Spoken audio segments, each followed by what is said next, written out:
Yeah, by default, the result set moves only in the forward direction. It cannot come to the previous record or the first record. So if you want to enable that movement of record set or the result set, you will have to uh, make it scrollable. To make it scrollable, in the create statement method, while creating prepared statement, we have to pass this uh, property or the constant called as type underscore scroll underscore insensitive or sensitive. Then if you want the result set to be updatable, by default the result set is just read only. Whatever changes you will do to the result set, it will not get updated in the result set. If you want it to be updatable, then you have to make it updatable by passing this property again in the same way in the create statement method. So here we have shown the example how the statement object is created. At the time of create statement itself, we have passed these two constants which belong to the result set object, result set dot type underscore scroll underscore insensitive, and then comma result set dot concurrent updatable. That means it becomes updatable. So this we had seen. We had also seen a simple program. uh, no, we did not see the program, but anyway, it will not be asked in detail, so this much is sufficient for you. Now let us, last time I had also quickly told you at the end of the class about the methods of the result set. So once the result set becomes scrollable and updatable, we can make use of these methods. One method we have already used, that is get and the data type. This method is used to get the value from the specified column. So in a program, we have used this get method like this. We have used get and the data type. Suppose we have tried to get the varchar value, get string, and then we used to pass the index of the column. That means the number of the column. It specifies which is the column number. So this is one of the what you can say overloaded method, wherein it will accept the column number, but instead of column number you can even pass the column name. For example, if you want to get from the employee result set, if you want to get the value of the name, so you can pass it like this also. So what you can do, in our journal program, wherever we have given one, I'm sorry, wherever we have given get string 1 and then we have given get string 2. So there you can give the column names as name or phone number. So you can try that. So here the syntax is given as per the column name. So this is the method get, and xxx indicates the data type. Depending on the data type, the value should be passed. Then here also, in fact, instead of this, I should write it as xxx, because if this is integer, I'll have to pass the integer. Yeah, nahi. This should be string only because the column name is in the form of string. Yes, I'm sorry. Then next, if you want to move to the next record, so rs.next, we have used even this method in a loop. Then if you want to move to the previous record, we will say rs.previous. If you want to move to the very first record, we can say rs.first. Similarly, we can use last. Then suppose if you want to move to the 10th record or 15th record. So this is called as the absolute position, the fixed position. Then in that case, you can say rs.absolute and you can specify the number of the record here. For example, if you want to go to 15th, you will say rs.absolute and then 15, it will take you to the 15th record. So similarly, there is a relative method. Relative indicates from your current position where you want to go. If you want to go forward, then you have to say 2. So relative will take you in the result set forward. So from the current record, it will take next to next record. It will show you. If you want to go to the previous, you will have to pass the negative number here. So relative in the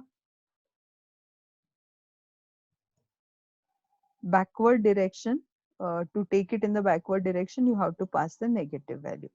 This is how the cursor or the record pointer will be moved forward and backward in the result set. So these are some of the methods. Normally, whenever you will have database related, in fact, in your every of your project, you will be using database connectivity. So these movements are very useful. You can create buttons and you can make them move forward and move backward by writing these methods, by writing the appropriate code. So this is what we have already finished. Now we cannot cover programs on each of this because it will consume lot of time. We already have some more things to cover. So those who want to study in detail, you can use your complete reference book and you can do the programs. There are enough number of programs there. Now let us see what are the operations that we can perform on the result set. But for that, first of all, the result set should have been made updatable. So to make it updatable, which constant we have to pass? Concurrent underscore updatable. Only then you will be able to perform these operations. What operations we can perform on the result set? We can update a value, sorry, then we can delete a value, we can also insert a new record. So let us see one by one. For updating the value of a particular field in a record. So whenever we have a record, it will be like this. So let me use the notation. Yes. So whenever I will have a record, it will be somewhere like this. So in the record, I will have different field and then the values. So here I may have the table like this. So I'm just showing you a simple. So here you may have the field heading, suppose, and these are the values. So like this, first record, second record, it will go on down. So like this, I may have different values. Now, what I'm trying to tell is, suppose you want to update a particular value in a record. So for that, first of all, you have to be present in that particular record. So first, using the above methods, what I have shown, rs.next.rs.previous, you will have to move to that particular record set. For example, you have to update the second record. So you'll first move to the second record, taking one of the methods. After coming here, you will be able to update.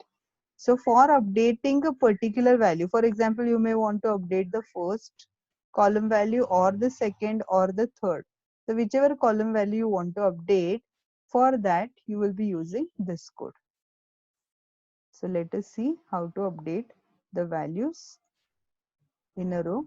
For updating the values in a row, we have to make use of the method called as update along with the data type. For example, if we are updating the value of a field which accepts the string value, you will be saying update string. So in case my field data type is integer or the numeric, I'll be saying update int. Fine. So here is one example shown. Now this update method accepts two parameters. First parameter is the column name and second parameter is the value which you want to update. That means original value you need not mention here. You have to update the new, you have to mention the new value which you want to assign it to the specified column. For example, RS is the result set name, result set object name, and then you say update string because the data type of that column which you want to update is string. Which column we want to update? That is name, that is specified as the first parameter, and to which value we want to modify. Then you have to write the new value here. So the name of that particular current record. So wherever this update string will execute, it will work on the present record. So in your record set, you should move to that particular record, then only you have to update. So is this clear to you? Update and then the uh, data type. There is one more method called as update null. What does update null do is, update null accepts only one parameter, that is the column name. It will set the specified column's value to null. So it will update the specified column's value to null. It will set. For example, if you have set rs.update name, rs.update null name, then what will happen? The current record's name will be set to null. So this is how update null method uh, updates the value of the specified field to null. So then the next update row.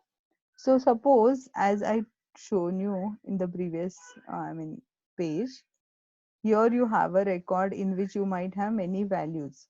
So suppose when you update by saying the method, by using the method update string, update int, update string. So there may be many. Suppose this is a string, this is an integer, then again this is a string.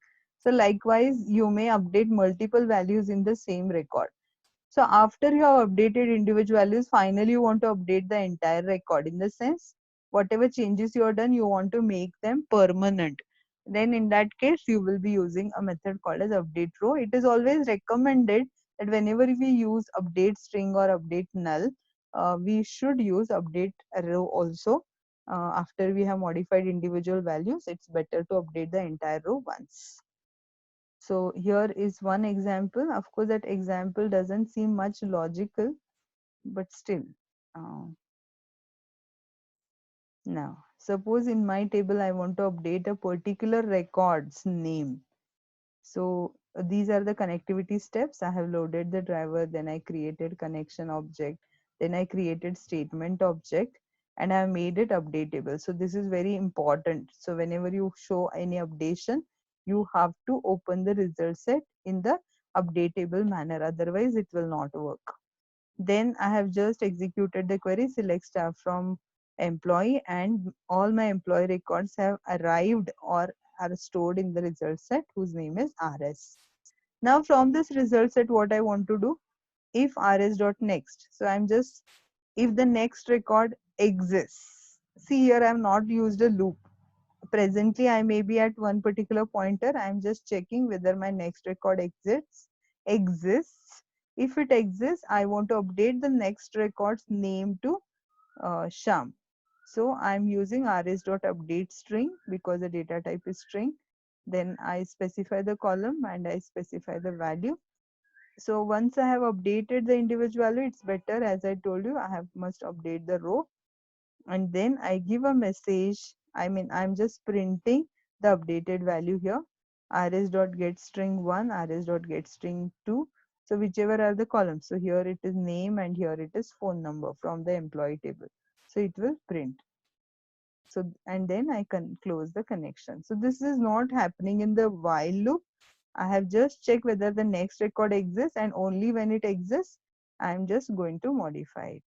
Clear? You can skip this part and you can even say rs.update string to modify the current record. But actually, as I told you, by default, the initial record pointer would be pointing to the 0th. That means it would be standing before the uh, what you can suppose this is the record set. Want to use? Suppose this is the record set.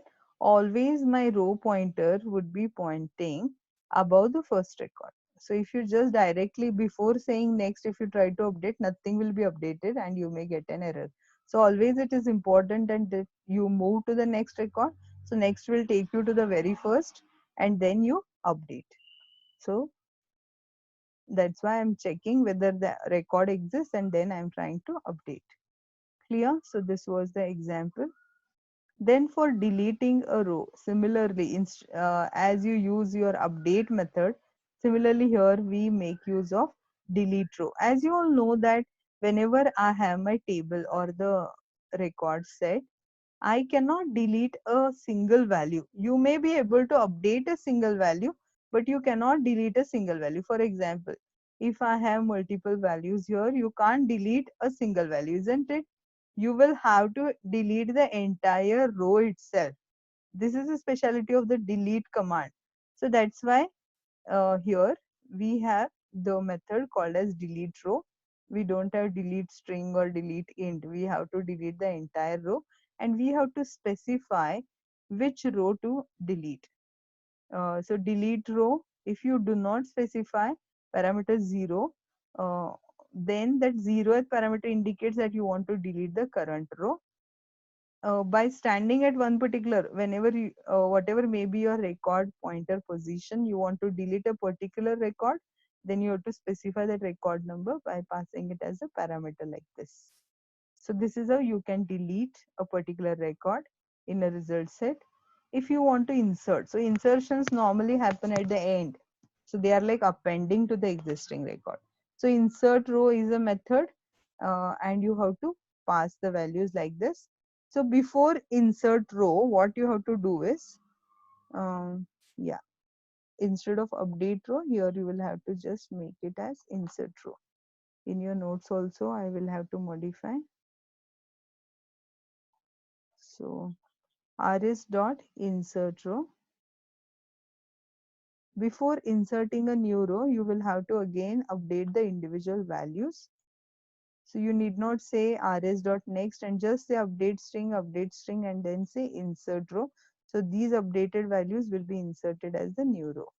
So the program, we can work on this if time permits later. So this is how you can insert, update and delete a record from the record set. So this was all about the operations on the record set. Theoretically, you may be asked a question how you can or what update operations you can perform on a record set if asked. Probably it may not be asked. Only the important questions are covered from this because it is very much in detail. Okay, now one question from this transaction processing is usually asked. Let us see. What do you mean by a transaction? So several times I have told you, in a real-time life or in a real life, whenever we take the example, one database operations do not happen. Normally those database operations are formed or they are performed in a group. I'll give you an example here. A transaction may consist of many tasks in the sense many statements in a group. For example, depositing a check in the bank includes deducting the amount from the giver's account and crediting the amount in the receiver's account. So we have to debit from one account and then only we can credit it into another account. Now suppose by chance if the first transaction or first command gets executed and second command fails. Sometimes it also happens with us that our amount get debited from our account, but it doesn't get credited into the account where we want to credit it. If that fails, then after some time you might have observed that again whatever debited amount is there from our account, it automatically gets credited back. So how does it happen? So for that there is a rule of transaction. So transaction processing, earlier it was there in detail uh, in DBMS, but now it is not there. But just you have to understand the rule of the transaction is always in a transaction where the group of commands, a group of statements are performed. If one of the statement fails, then all the previous statements which are executed successfully, they are also rolled back. So there are basically two commands related to the transaction. If all the commands in a transaction gets executed successfully, then we execute one command called as commit. If something fails, we also undo the previous operations. So transaction never happens half. It either it either performs completely or it is not performed at all. This is the rule of transaction. So you can see from this diagram initial state. So this is before updation. When the transaction begins, if all the statements in the transaction get executed successfully, then we commit.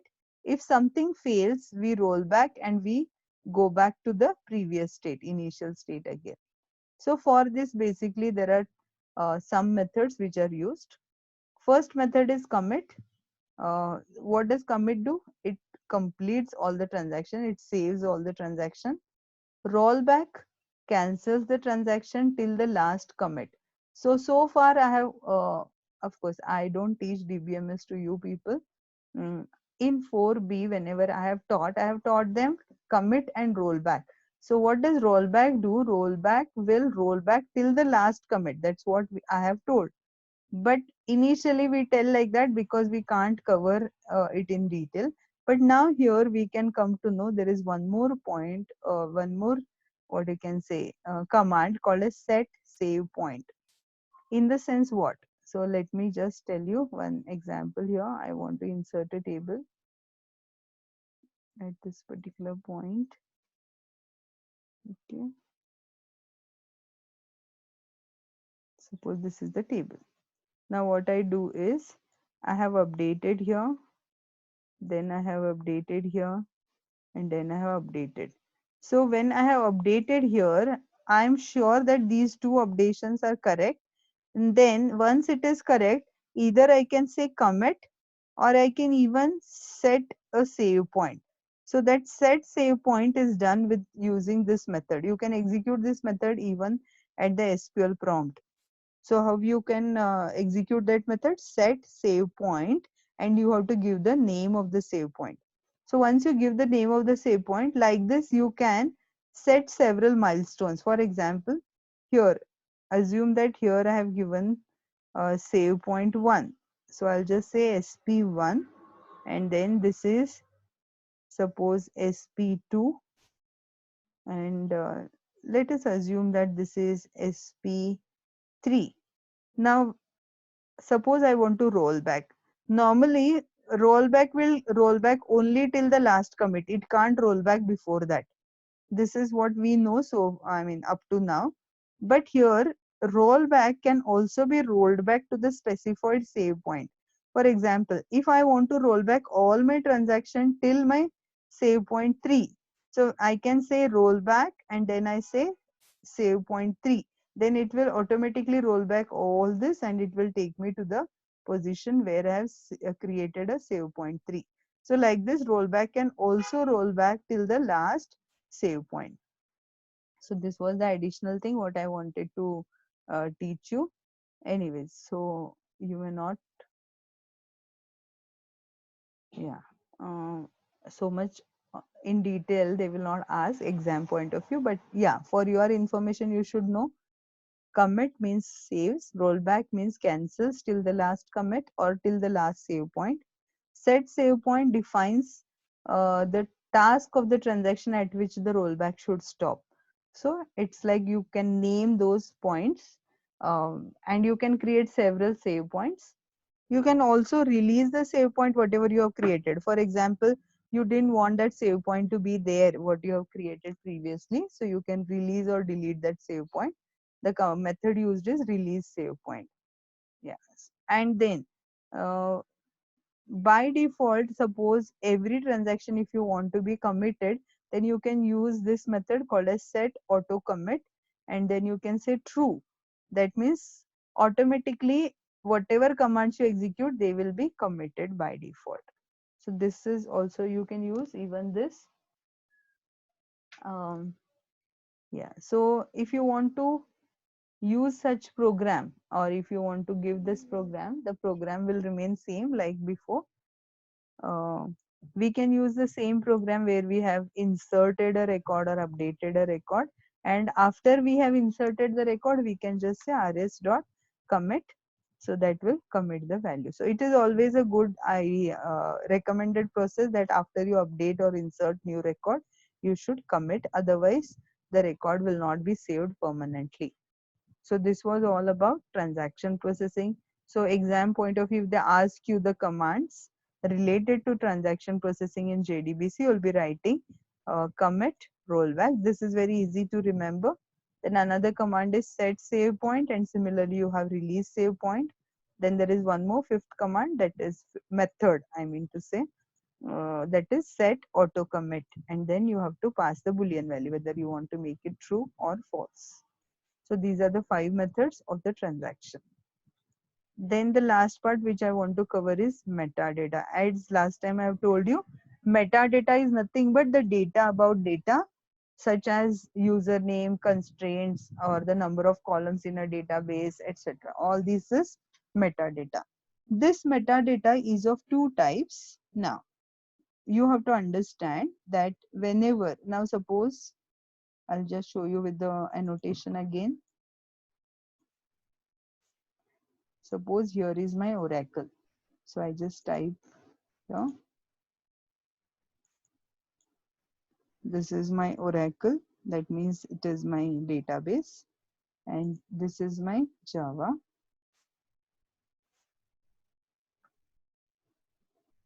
Now, using my JDBC program, I have fetched the values from my database. So from my database, actually my employee table exists here in the Oracle initially. And now with my JDBC program, I have got that employee records into the data set here. So somewhere here is my employee result set now. Whatever actions I will perform on that, will get reflected. In case my database is updatable, it will also update the values in the Oracle table. So you understand this is Oracle and this is Java. So the database which exists here, it is the data about this database is called as database metadata. So this is called as database metadata. And whatever result set exists here, this particular result set, and if you want to find a metadata about it, then that kind of metadata is called as result set metadata. So you can understand metadata is of two types. One is database metadata and second is result set metadata. Yeah. So database metadata, when we mean to say, it will fetch the values from the Oracle database and it will give us the information. And when we want to know the information about the result set which is fetched into my Java program, then we we identify it as result set metadata.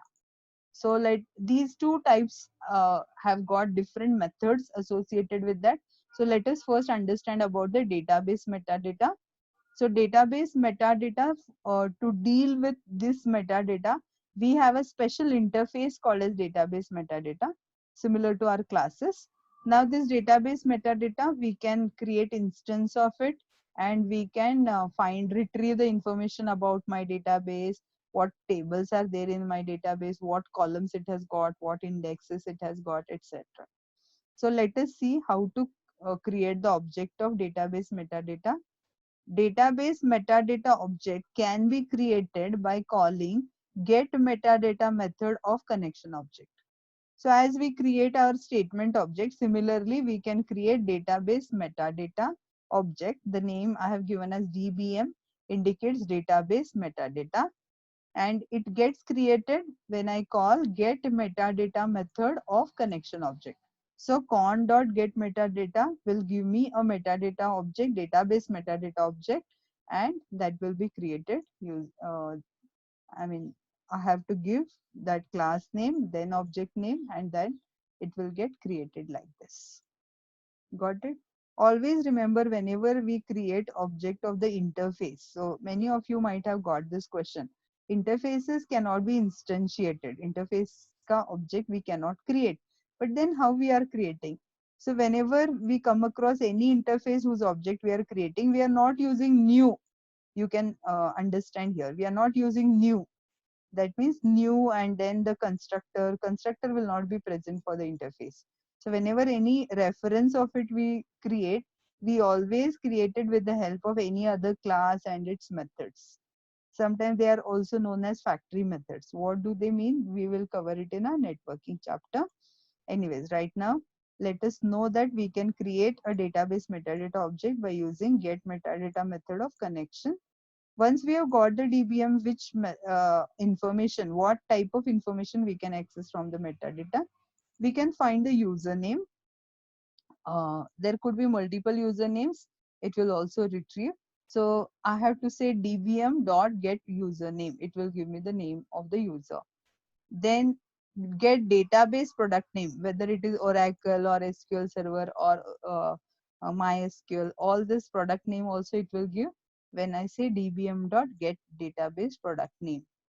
Then get URL. If you want to know where is your database stored, suppose if it is stored somewhere on the different PC, then it will also give me the address of that database by using this command. Then get tables. As you all know, data. Okay, I have taught in B division when I taught DBMS that normally a database means a collection of many tables. For example, in your textbook they have taken the case study of company database, in which we have employee table, then we have department table, then we have project table, we have works on table, we have dependent table. All this is under the one database called as company database. So similarly, whenever we create a database metadata object, that will refer to the entire database. So in the entire database, we may have multiple tables. And if you want to know information about all those tables, I can just make use of the method called as get tables. Then get primary keys. From each of the table, we may have multiple primary keys. So we can get those by saying get primary keys. Similarly, if you have created procedures in our DBMS, so using PLSQL program, if you create procedures and you want to know all those procedures which are there available in my database, I can get those by using get procedures. Is it clear about database metadata? Yeah, similarly, result set metadata. See, these methods are not common. They are little different. Result set metadata has got some limited methods which we can access information from, because result set means whatever data we have got in my result set. It will not have any associated username. It will not have any primary key associated. So it will have only this information. So what is that? Let us see. Before that, how to create result set metadata? Again, the same method of the same method, but it is not of connection object. We have to use a get metadata method of result set object, and that will give us result set metadata. Earlier one was database metadata, that is the information from the Oracle database. Here it is going to give me the information of that result set which is fetched into the Java program. And how to create it or how to access it? First we have to create result set metadata object. How to create this object? By using record sets get metadata method. Is it clear? So once we have created this object, we can use these methods. There is one method called as get column count. It will just tell me the number of columns which are there in my result set. Suppose my result set contains only name and phone number. So this method will return the value 2. Then get column name. So if I pass the column number here, 1, then it will give me the name of that column. Similarly, it can get the column type, data type of that column, it can get using get column type. So for that, I have given one program here. This is about database metadata. I have created the object and I have just tried to display. Driver name you can display using database driver name, driver version, username, then product name. So there are many more methods which are given in your database. You can again add those. For result set metadata, I will add 2 more methods so that even if it is asked for 5 marks, we should have sufficient number of methods. Just remind me, for result set metadata,